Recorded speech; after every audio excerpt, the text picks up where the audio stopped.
Police প্রশাসন DC এসবেও commission পায়। Main route আর লাগলো গাড়ি ঘোড়ার মাঝখান দিক দিয়ে, এটাই সমস্যা। এগুলো যদি না থাকে তাহলে তো আমরা ফুটপাত দিয়ে হাঁটা চলা করতাম। বেহাইয়া বেলাজার মতো নির্লজ্জর মতো লাত্তি উষ্টাকাই হওয়াইয়া বই কি করুন।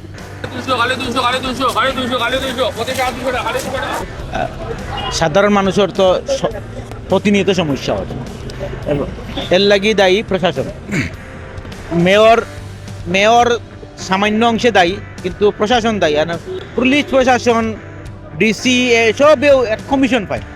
কমিশন পাওয়াটা যদি তারা যতদিন দিব ততদিন তারা বইতে পারবো।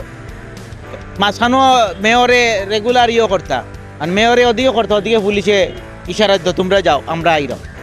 আর এরারে বিকল্প দিতা দেওয়ার ক্ষেত্রে আমি লোকালিজম টানি, কারণ এখানোর বেশিরভাগ আমার সিলেট অঞ্চলের নাই।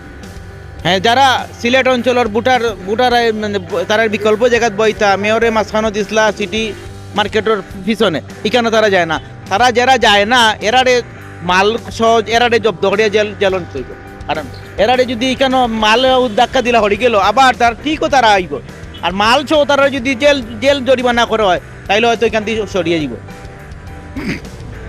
বই তো ভাই ব্যবসা লাগে বই মেয়র লাল দিকে পাট দিছি ব্যবসা হয় না, বুঝছেন নি? মনে করো রাস্তাঘাট নাই, আমি একদিলে মনে করো পানি ওই আটেও মানে কাস্টমারও ঢুকে না রাস্তায়। আমার একটা মনে করো বাইরে কাস্টমার ঢুকে না, মেয়রও করলে তো রাস্তা দিব দুইটা করিয়া কোনো দিল না।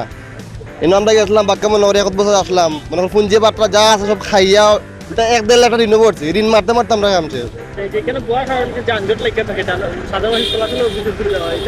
তো ভাই কিছু কইতো না, আমরা তো আসতে হইব, আমরা তো ভাই দেশের না করে, আমরা তো সিলেটের বুটার, বুঝছেন জানি, আমরা তো একটা করে খাইতে হইব।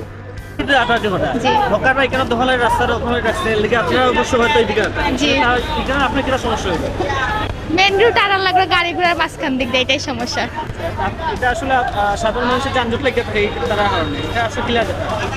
ভালো লাগে না, ধাক্কা ধাক্কি খাওয়া লাগে। আমরা এই জায়গা থেকে সিলেটে আমরা ঢুকি আসে, কিং বিচ থেকে এদিকে সিলেটে এসে ঢুকি, তাহলে প্রচুর মানুষ থাকে। তারপরে এইগুলোতে মানুষ জাম সৃষ্টি করছে, মানে আমরা এইদিকে ফুটপাথে যেতে পারছি না, এইদিকে যাওয়া লাগতেছে, দিকে গেলে জাম সৃষ্টি হতেছে। তো আমাদের ভোগান্তি হচ্ছে অনেক। এটা আমার কাছে মনে হয় সিলেট সিটি কর্পোরেশনের একটা উদ্যোগ নেওয়া প্রয়োজন এই ব্যাপারে। আমরা কেনে বই, আমরা তো আসলে দীর্ঘদিন ধরে এটা কইরে আসছি, এখন নতুন করে আমরা তো জামও কই। আমরা বিগত 2 বছরের মতন আসলাম না। আমরা লাল দিঘির পার্টি ছিল, ওখানে এখানে লোক কাস্টমার যায় না, রাস্তাঘাটে বিভিন্ন সমস্যা আছে, বিভিন্ন কাস্টমার ঢুকে না। আমরা এখানে থেকে অনেক লুজার হয়েছি। মানবতার দৃষ্টিতে আমরা মানে মৌখিকভাবে কোনো দই ডকুমেন্ট নাই, মৌখিকভাবে আমরা কইয়া মানে 5টার পরে বই আমরা জীবিকা নিহার করি, বাচ্চা কাচ্চা নিয়ে চলি। আসলে আমরা তো ওই জন্য আমরা আগে সকালতে বসতাম, এখন আমরা 5টাতে বসি। 5টাতে বসলে তেমন একটা অসুবিধা হয় না।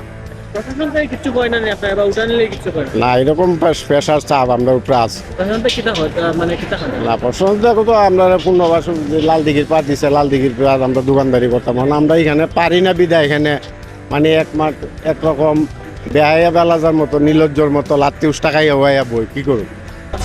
আসলে এখানে রাস্তা দখল করে রাখছে, আপনার সাধারণ মানুষের চলাফেরা আসলে এটা একটা সমস্যা না, চলাফেরা বলতে মানে অনেক সময় আধা সময় আছে না যে ধাক্কা লাগে যায় মানুষের সাথে।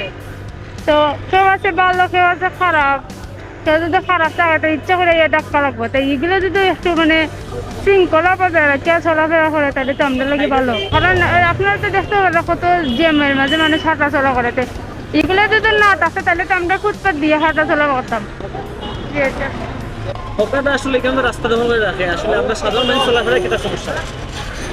চলাফেরার সমস্যা, সুবিধা সুন্দর মতো আটা যায় না। মানুষ অতিরিক্ত এদিকে যাওয়া চলাফেরার কারণে মানুষগুলো সুন্দর মতো যাইতে পারে না আর কি, ওগুলো রাস্তাটা ছোট হয়ে যায়। লালদিঘির পর আমরা ব্যবসার অবস্থা খুব খারাপ। আমরা না পারতে 2 বছর আমরা অবস্থা খারাপ দেখিয়া না পারতে আমরা রাস্তা দিয়েছি আবার, বুঝছেন? এখানে কিটা সমস্যা, মেন সমস্যা কাস্টমার যায় না, রাস্তাঘাট নাই, আর পরিবেশটা সুন্দর না, কাস্টমার গিয়ে আমায় না। এখানে যে এখানে বইলে তো চলাফেরা মানুষের চলাফেরা সমস্যা কষ্ট হয়। আসলে এখানে আপনার কষ্টের মাঝে আমরা মানুষের গাইল গুতা গাইয়া বই, যেমন মেয়রও সাথে পাবলিকও গাইলায়, প্রশাসন আইয়া তুলিয়া দেয় মাল নেই কি। তো আমরা কিতাব মামলা তো 28 টাকা অভ্যাস হয়ে গেছি।